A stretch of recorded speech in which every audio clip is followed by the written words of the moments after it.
လာစဉ်တလောက်350ဝန်းကျင်လောက်စပြီးပြီးတော့ဒီ8ရက်နေ့မှာပဲဒုမဲ့အရေးကြပေးမယ်။တကုံလေးမျိုးနယ်ထဲမှာအထူးခြားဆုံးဖြစ်လာမယ် luxury residence တစ်ခုရှိတယ်ဆိုတာသိပြီးကြပြီလား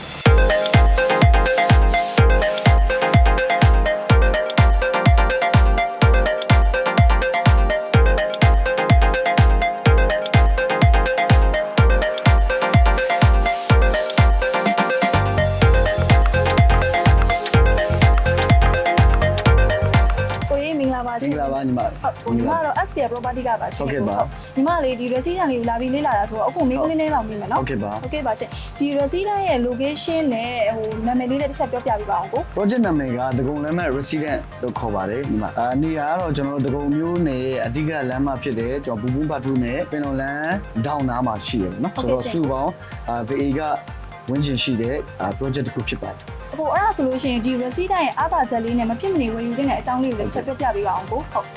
project ရဲ့အားသာချက်ကိုကျွန်တော် location နဲ့စကြည့်မယ်ဆိုရင်ကျွန်တော်လေးစိတ်နဲ့နီးတယ်လေးစိတ်ကိုကျွန်တော်15မိနစ်20လောက်နဲ့တွားလို့ရတယ်ဒဂုံမျိုးနဲ့အခုမြောက်ဒဂုံဆိုရင်ဖက်ဖက်ကလည်းတိုးတက်နေပြီပေါ့နော် international ကျောင်းဆို ILBC ICEC IIP international school တွေနဲ့ဒါ15မိနစ်20တွင်တွားလို့ရတယ်ဆေးရုံဆိုရင်လည်းကျွန်တော်ဒဂုံဆေးရုံပင်လုံဆေးရုံနဲ့ရန်ကုန် New Win City ပေါ့နော်ဆေးရုံတွေနဲ့နီးတယ်နောက် shopping center ကတော့အားလုံးသိတယ်ကျွန်တော်တို့ပင်လုံလမ်းမပေါ်မှာ capital ရှိတယ် sit down city mall ရှိတယ်ပင်လုံ city mall ရှိတယ်ပေါ့နော်ဒုတိယအားသာချက်ကတော့ကျွန်တော်ဒဂုံမြို့နယ်မှာဒီလိုချမ်းကြနေရကြနဲ့ဒီလို resident အကြီးပေါ်ဆောင်ဖို့ဆိုမလွယ်ဘူးဆိုတော့ဒီလို project ကတခြား mini colonation နဲ့ဆိုရင်ကားပါကင်ရတယ်24နာရီမြည်ရတယ်လုံခြုံရေးရတယ် gated compound နဲ့ဖြစ်သွားတယ်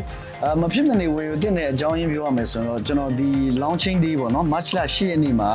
project က 80% ပြီးပြီးသား project ကိုကျွန်တော်3နှစ်အတူမဲ့အရေးကြပေးမယ်down payment 30% ပြီးပြီးတော့လာစဉ်တလောက်350ဝန်းကျင်လောက်စပြီးပြီးတော့ဒီ8ရက်နေ့မှာပဲကျွန်တော်အတူမဲ့အရေးကြပေးမယ်ဒါဒီ8ရက်နေ့ပြီးသွားရင်တော့ကျွန်တော်ပုံမှန်12လအတူမဲ့အရေးကြနဲ့ပဲရှောင်ပေးပါနော်ဘာလို့ဆိုရင်ကျွန်တော်တို့ဒီနေ့ကုန်အဆောက်အဦပြီးပြီးတော့နောက်နှစ်2029 February မှာအခမ်းအပ်မှာဆိုလေအခုညီမတို့လေးဒီ resident လေးရဲ့ room type နဲ့ square feet အကြောင်းလေးတွေလည်းအသေးစိတ်ရှင်းပြပေးပါအောင်ရှင်ဒီ project မှာတော့ကျွန်တော်တို့ဒါ8ထပ် tower 6လုံးပေါ့နော်အခုရောင်းမှာတော့ tower 4နဲ့ tower 5မှာMarch လ10ရက်နေ့မှာ launching လုပ်မယ်။ Tower 4နဲ့ Tower 5မှာဆိုရင် square feet 900ဝန်းကျင်2 bedroom မှာ one master one single ရှိရယ်2 single bedroom ရှိရယ်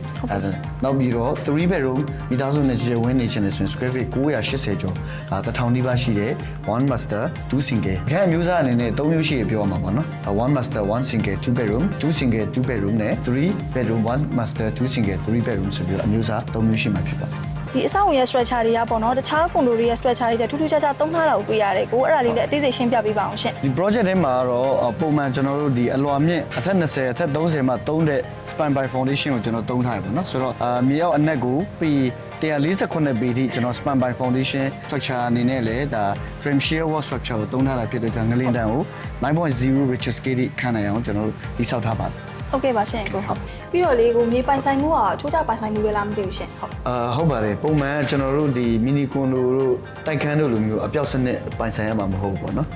မြေအချိုးကျပိုင်ဆိုင်လို့ရမယ်ပြီးတော့ဒီပိုင်ဆိုင်မှုကကျွန်တော်ဘဏ်မှာပေါင်နိုင်လို့ရတယ် cholesterol နဲ့ထားပြီးလုပ်ငန်းအတွက်ငွေထုတ်သုံးလို့ရတယ်ပေါ့နော်ဒါကတော့ဟိုအားသက်ချက်တစ်ခုတည်းပါတယ်ဟုတ်ကဲ့ပြီးတဲ့ခါကျတော့လေဒီညီမတို့ payment plan လေးနဲ့ discount တွေရောဘယ်လိုရှိလဲဆိုတာလေးတစ်ချက်ပြောပြပေးပါအောင်ကိုဟုတ်payment plan ကကျွန်တော်ဒီ launching day March လ10ရက်နေ့မှာကျွန်တော်3နှစ်အတိုးမဲ့အရေးကြပေးလို့ရတယ်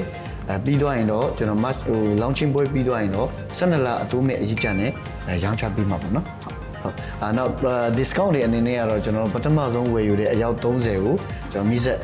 5လုံးပြီးတော့ရင် iPhone iPad နဲ့နောက်ရေခဲတာတို့ electronic ပစ္စည်းတွေကိုလည်းပြီးမှာပေါ့နော် cashback လည်းပါဝင်ပြီးတော့ပြီးတော့မှာဖြစ်ပါတယ်ဒီ March လ10ရက်နေ့အယောင်ဖွင့်ပွဲမှာကျွန်တော်တို့ SPS Property Hub နဲ့ဆက်သွယ်ပြီးတော့လည်းလာရောက်လေ့လာဖို့ဖိတ်ခေါ်ချင်ပါတယ်ဟုတ်ကဲ့ပါရှင်အခုလိုမျိုးအသေးစိတ်ရှင်းပြပေးတဲ့အတွက်ညီမတို့ရဲ့ SPS Property Hub ကကျေးဇူးအများကြီးတင်ပါတယ်ရှင်ကိုကျေးဇူးတင်ပါတယ်ညီမတို့လည်းတီချာလေးလာပြီးတော့လေ့လာပေးတဲ့အတွက်ကျေးဇူးတင်ပါတယ်ဟုတ်ကဲ့ပါရှင်